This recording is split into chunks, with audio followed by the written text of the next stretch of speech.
श्री परमहंस देवाय नमः। प्यारे गुरुमुखो जय सच्चिदानंद।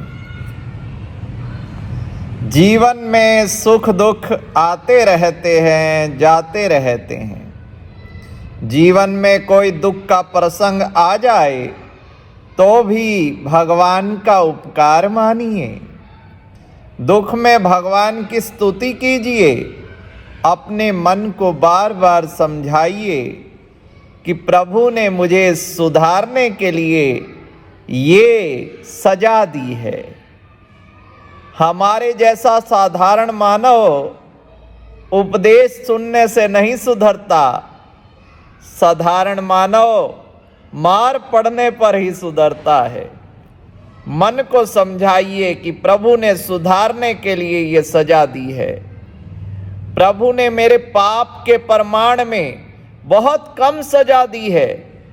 मानव सजा देता है तो बड़ा निष्ठुर होकर देता है, पर भगवान जी जब सजा देते हैं तब बहुत दया रखते हैं। मानव के पाप पहाड़ जितने। मानव को पाप के प्रमाण में अगर सजा मिले तो कदाचित मानव को भोजन भी ना मिले। मानव को मालूम नहीं है मैंने कितने पाप किए हैं। लोग पुण्य का हिसाब तो रखते हैं पर पाप का हिसाब नहीं रखते। आपके हाथ से कोई अच्छा कार्य हो तो उसे भूल जाइए, पर पाप को ना भूलिए। सत्कर्म कान्हा भैया को समर्पित करते रहिए। अनेन कर्मणा परमेश्वर प्रियताम नामम। प्रत्येक सत्कर्म के बाद ऐसा संकल्प करना होता है। किसी को कम दिया तो मानव याद रखता है आज तक जीभ के स्वाद के लिए और भोजन में कितना खर्च किया, इसका हिसाब मनुष्य नहीं रखता है। मानव पाप को भूल जाता है, पुण्य को याद रखता है। मानव बहुत पाप करता है, बहुत पाप करता है। महाभारत में वर्णन है, धर्मराज एक बार थोड़ा सा झूठ बोले और इससे उन्हें नरक के दर्शन करने पड़े। हम तो आज तक कितने झूठ बोले, क्या इसका हिसाब रखा है? पाप याद रखने से अभिमान नहीं बढ़ता। पाप को याद रखिए। पाप को छोटा मोटा साधारण ना मानिए। दुख में भगवान का उपकार मानिए कि मैंने कितने पाप किए, पर प्रभु ने कृपा करके मुझे थोड़ी सी ही सजा दी है। प्रायः अति सुख में, संपत्ति में परमात्मा की याद नहीं आती। अति दुख में, विपत्ति में ही परमात्मा की याद आती है। सुख में जो साथ देता है वह जीव, पर दुख में, विपत्ति में जो साथ देते हैं वह हैं भगवान जी। जिस जीव को भगवान सजा देते हैं ना, गुप्त रूप से उसकी देखभाल करते रहते हैं। जीव भले ही दुख में भगवान को भूल जाए, भगवान उसे नहीं भूलते।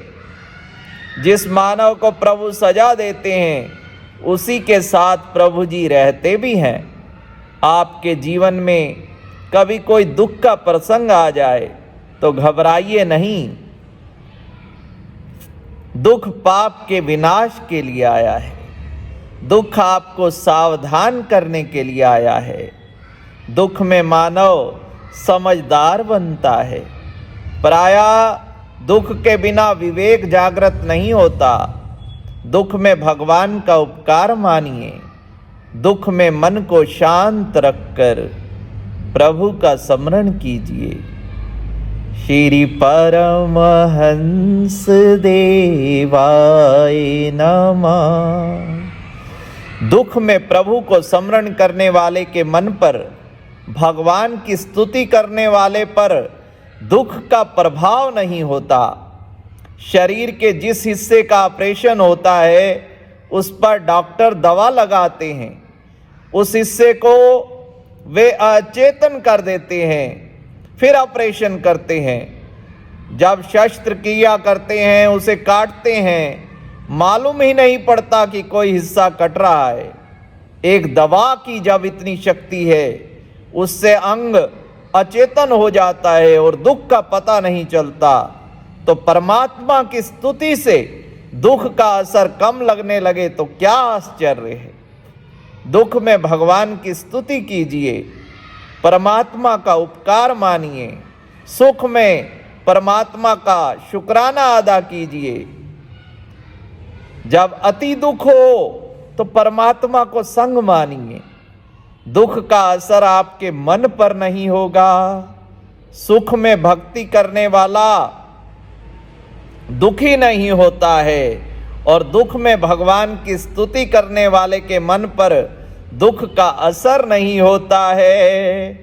इसलिए दुख सुख तो आते जाते रहेंगे, पर हम सद्गुरु शरण लेकर यही दोहराते रहेंगे, गाते रहेंगे, श्री परमहंस शरणम गच्छामि।